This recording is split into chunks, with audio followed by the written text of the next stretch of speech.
Hello everyone, my name is Christian. Welcome to my hobby blog.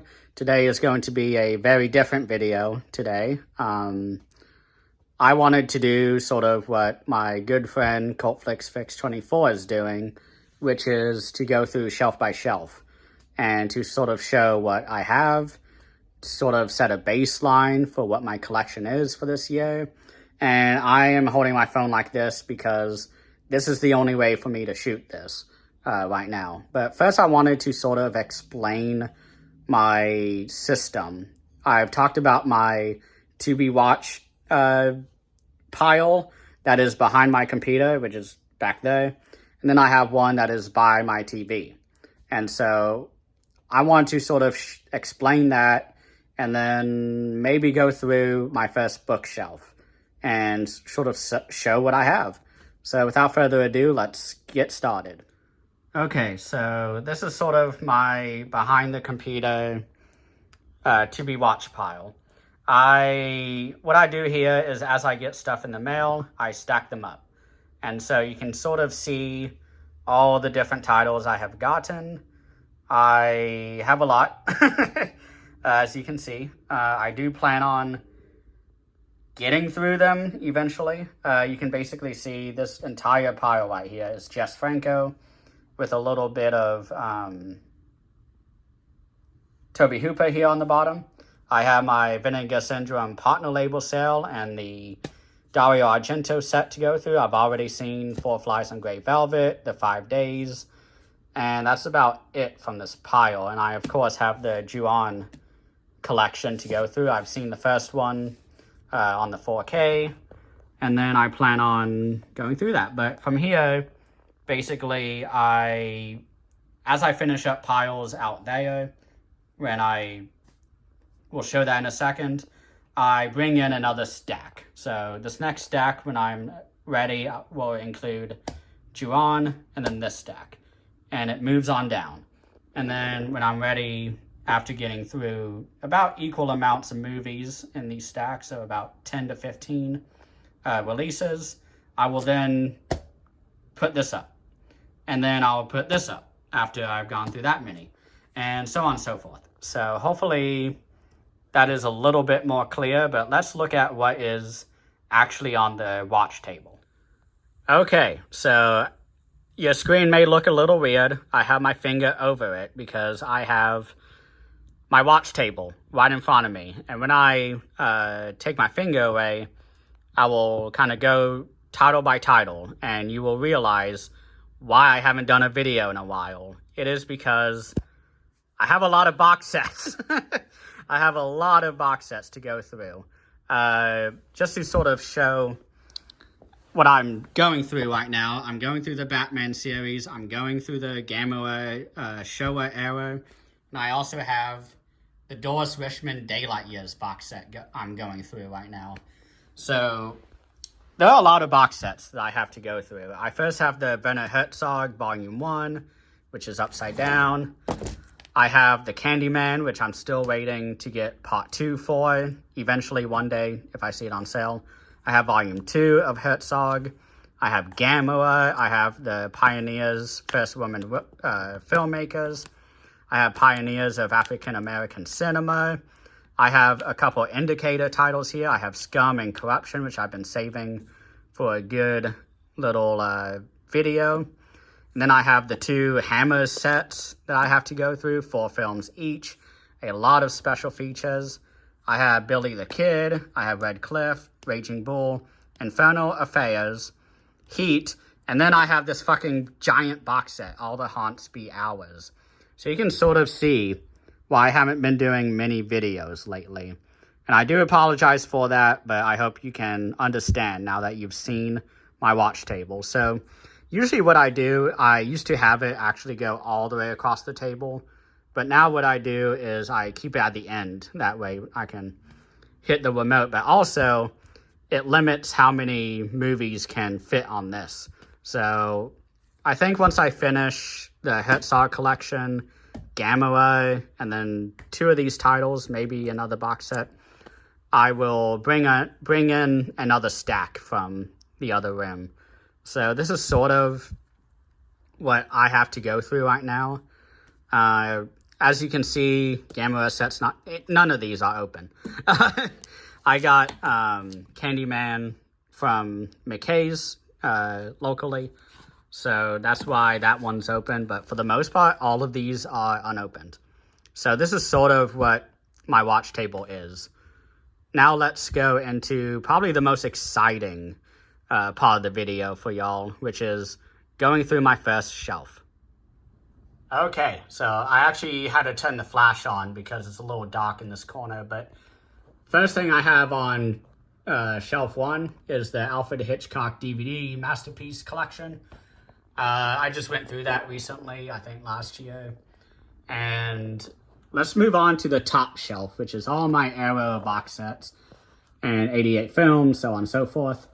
I have the Tiger Cage 1 to 3. I have the Blood Hunger films of Jose Loaz. I have the Daimajin trilogy, the Giallo Essentials, which include What Have You Done to Your Daughters, Torso, and Strip Nude for Your Killer. I also have the Female Prisoner Scorpion box set, the Ringu trilogy, the Complete Satana, the Sergio Martino collection, the non-limited edition Shinya Tsukamoto box set. I have the limited Vengeance Trails box set. I have the Yokai Monsters, the limited edition of that. I have the Criterion Bruce Lee box set. And then finally, the World of Wong Kar-wai. And so now to go down here to my 88 films, I have the Dragon Fist.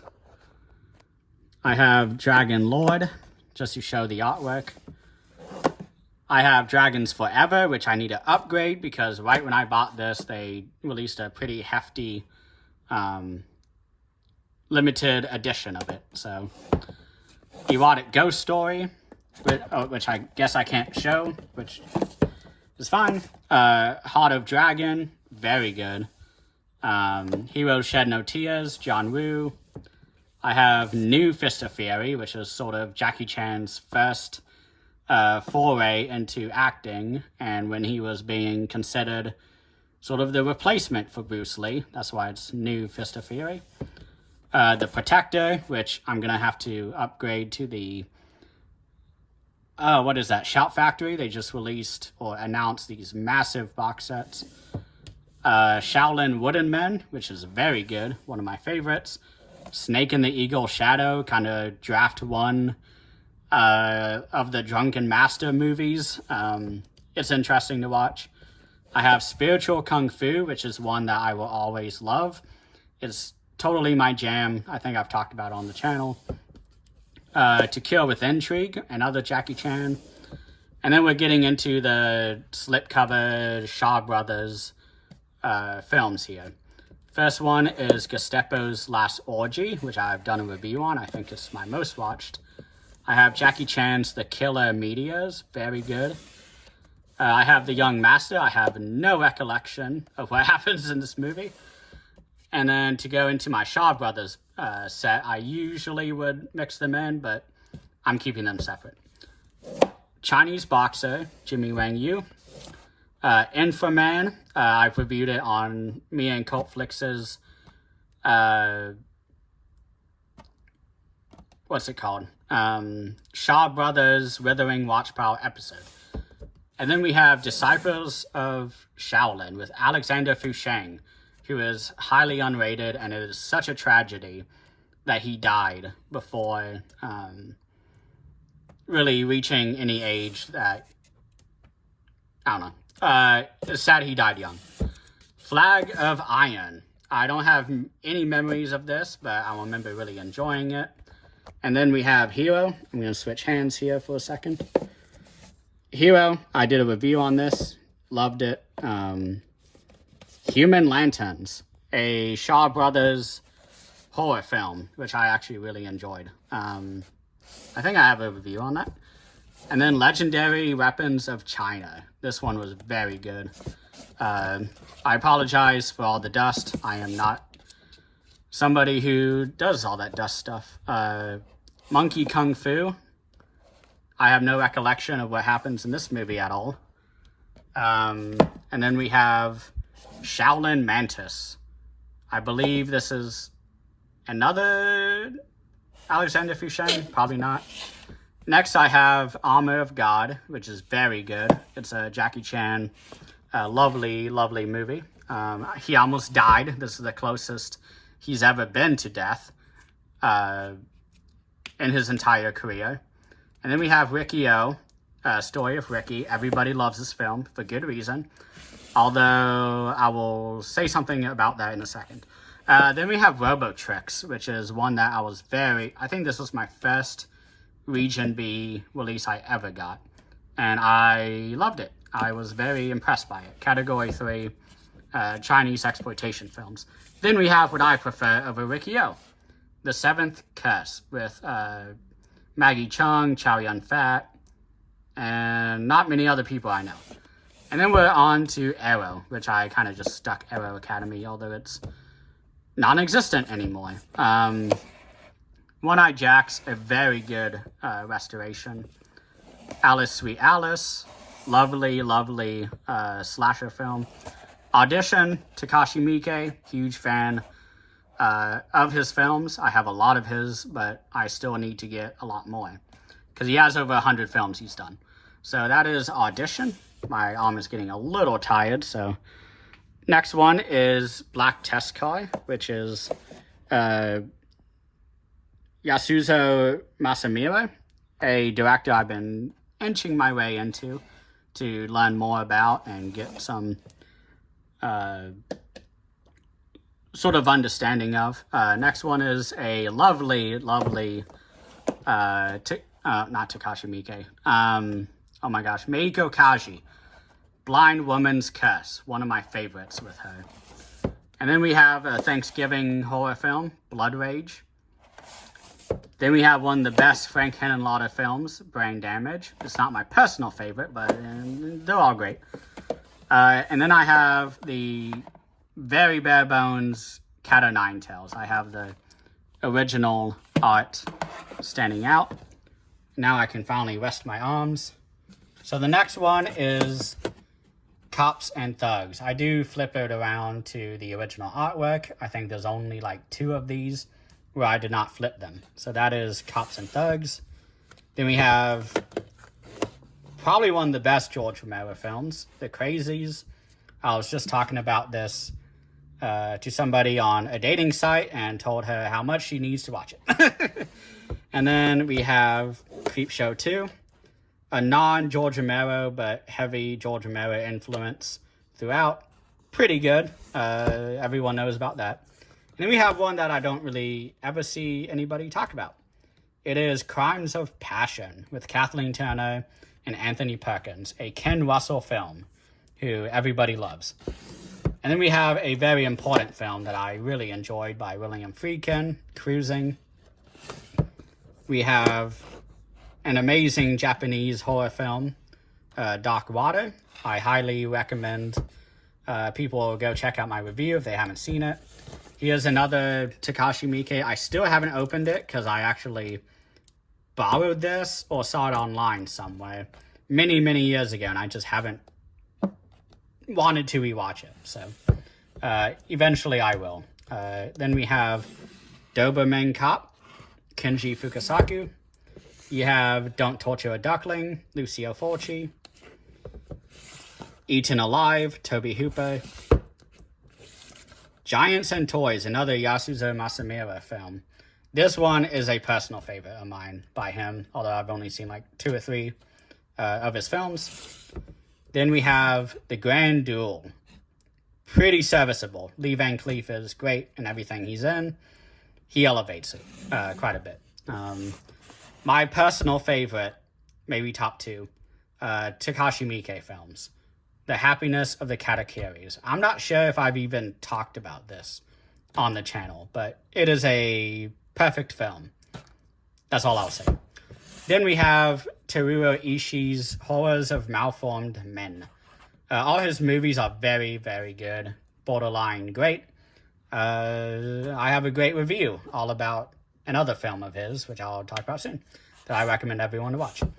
And then we have another Toru Ishii film, Inferno of Torture. All his films are some of the most exploitative, bloody, I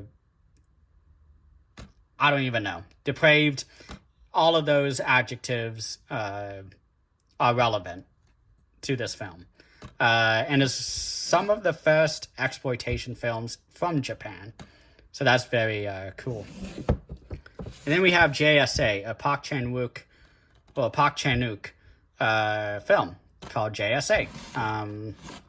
North Korea and South Korea hangout film. Then we have Franco Nero's Keoma. I don't remember much from it, but I enjoyed it. And then we have the Kenshi Fukasaku's New Battles Without Honor and Humanity.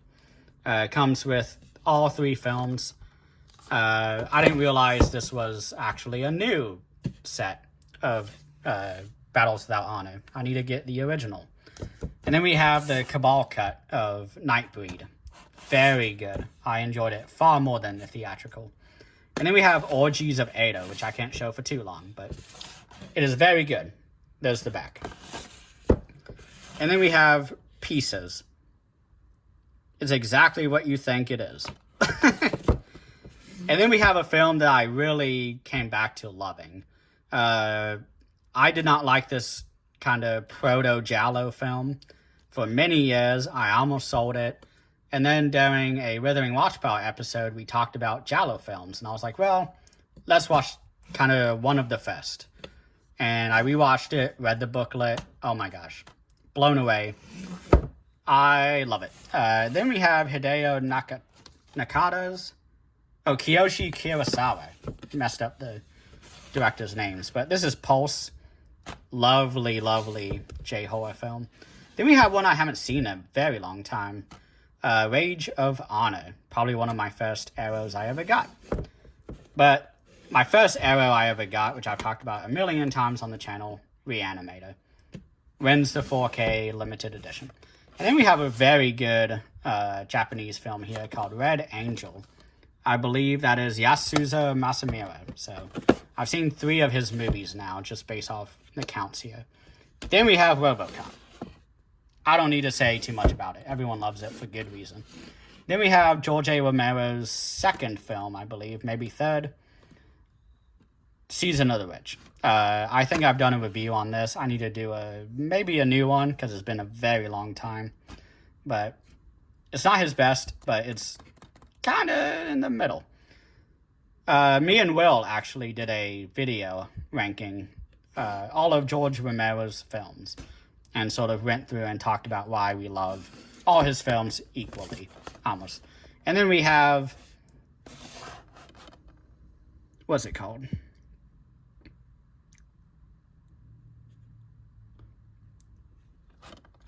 Shogun's Joy of Torture. This is what I've done a review on. Very good movie, not easy to watch.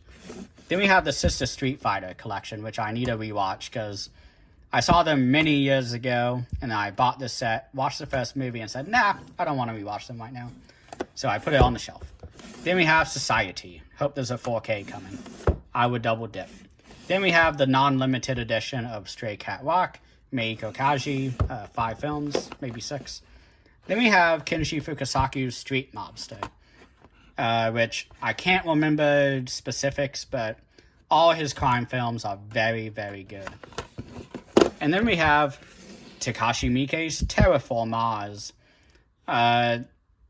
This movie is 5 to 10 minutes too long. It really feels sloggy by the end.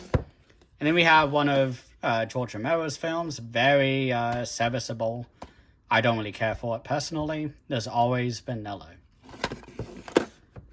And then we have Terry Gilliam's Tideland.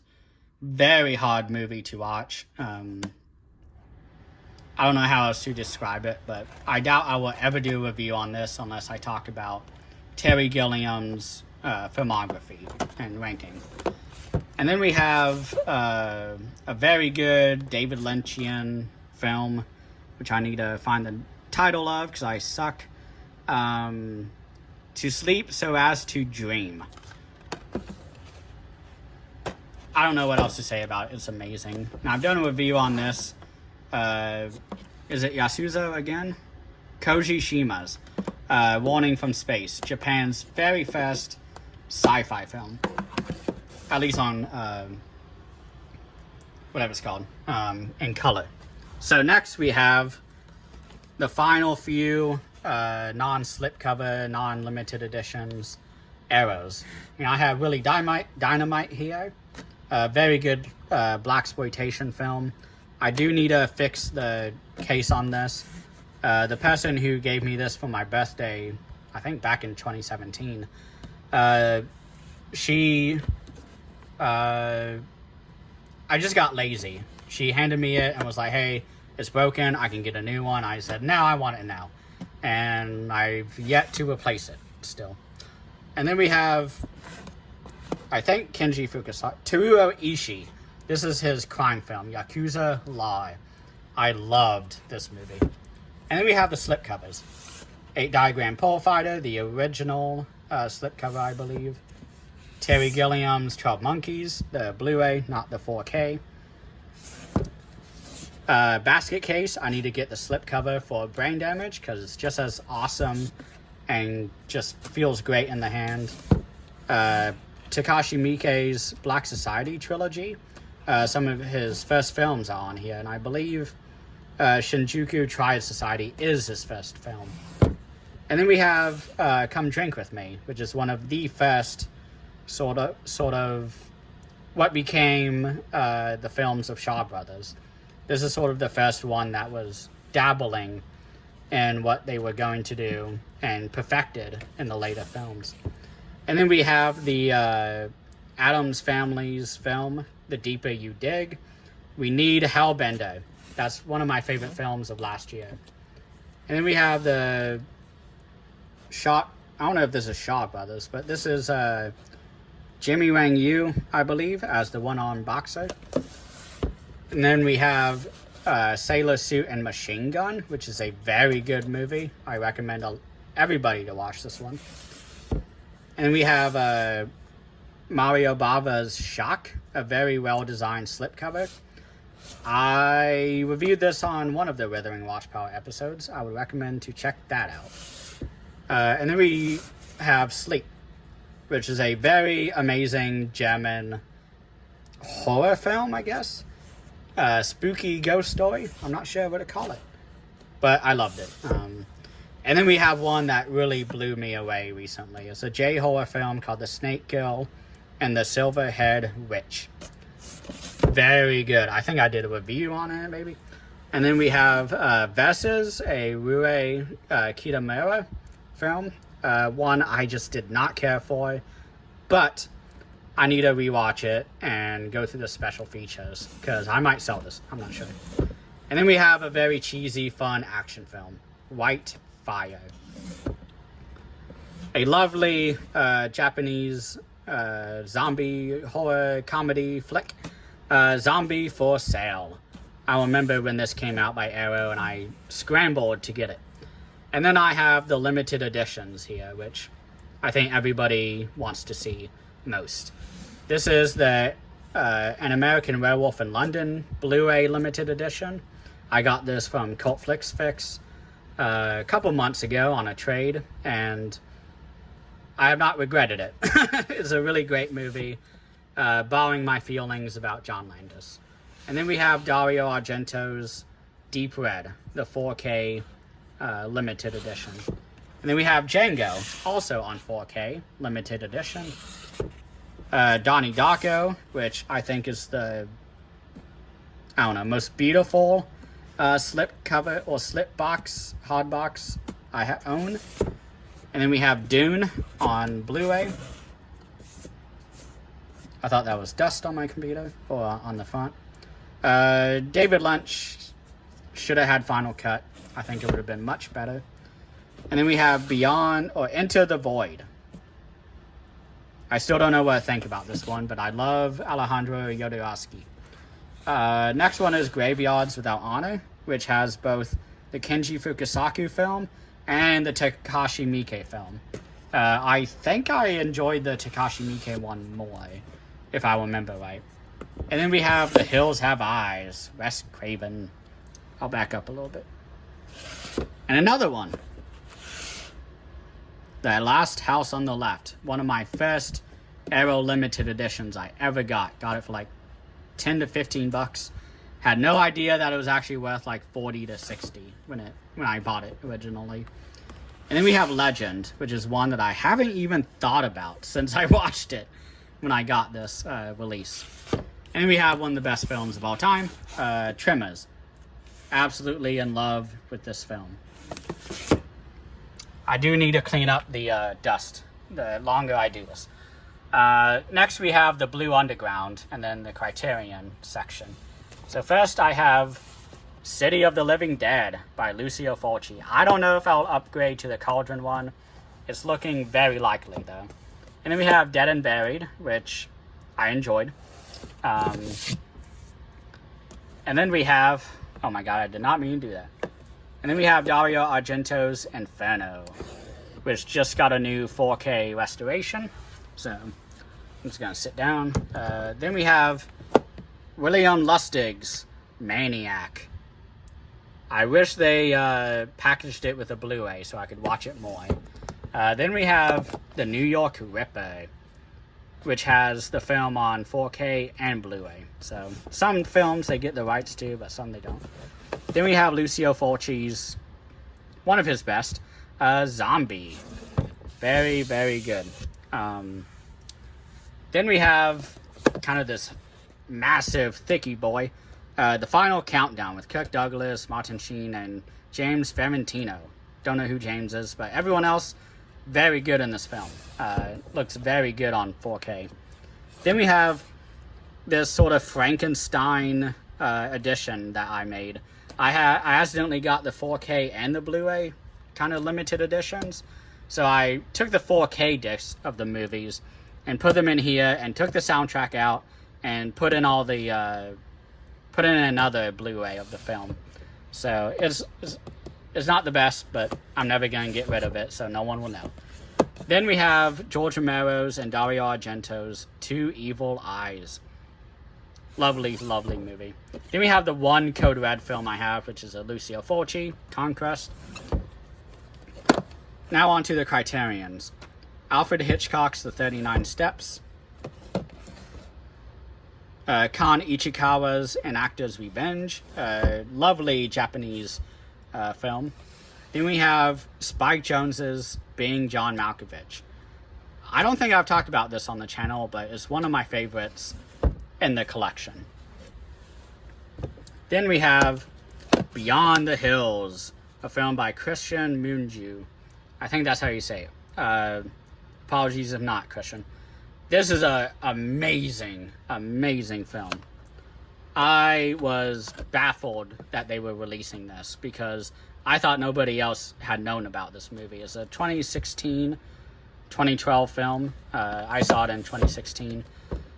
It's amazing. And then you have Blowout. Everyone knows it. Brian De Palma, John Travolta, Nancy Allen, everybody. And then we have Boyhood, one of my favorite Richard Linklater films. I think I've seen all of them now. And then we have Terry Gilliam's Brazil. I need to rewatch it because I really just do not jive with this movie. I don't know why. Don't ask me. One day I will love it. Then we have one of my favorite films of all time, A Brighter Summer Day by Edward Yang. This is a slow burn film. Thank you, not Takashi Miike. Thank you, Daisuke, for bringing Edward Yang into my life. Absolutely changed it for the better. Then we have David Cronenberg's The Brood. I hate that they put a spoiler on the cover, but Carnival of Souls. I highly recommend everybody who is a horror fan to watch the interviews that are on this release. They are very well researched. Basically documents the history of American horror from the 60s all the way up to Night of the Living Dead, and even up to the 90s through the use of the Twin Peaks sort of aesthetics that you see repeated in here. Although this movie's from 1962, I want to say. Yep. 78 minutes. And then we have one of my favorite films of all time, which is a hard say, but Come and See by Ilym Klimov.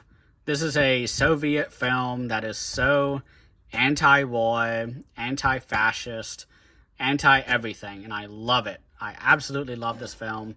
It makes me want to die every single time I watch it. Then we have David Cronenberg's Crash. This is a hard movie to watch. I was nauseated while watching it. Then we have Guillermo del Toro's Cronos. His debut film, I believe. David Lynch's The Afterlife. I need to rewatch this now that I've seen all of his films except Inland Empire. And, oh my gosh, A Straight Story. Those are the last two of his I need to watch. Then we have Deep Cover. I'm going to try to go a little faster now. Devil's Backbone.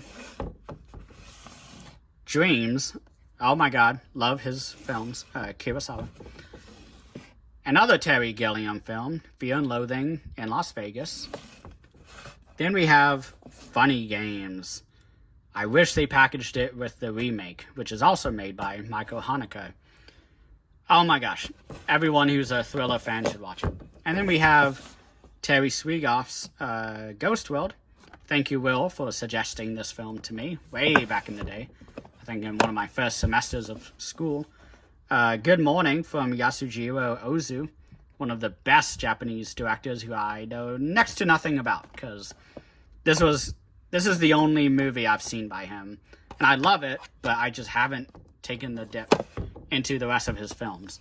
Then we have Harakiri by Masaki Kobayashi, one of my favorite directors. Hexen, 1930s look at witches and the sort of look at, well, the connection to mental illness. 1922, so over 100 years old. Then we have Kurosawa's Hidden Fortress.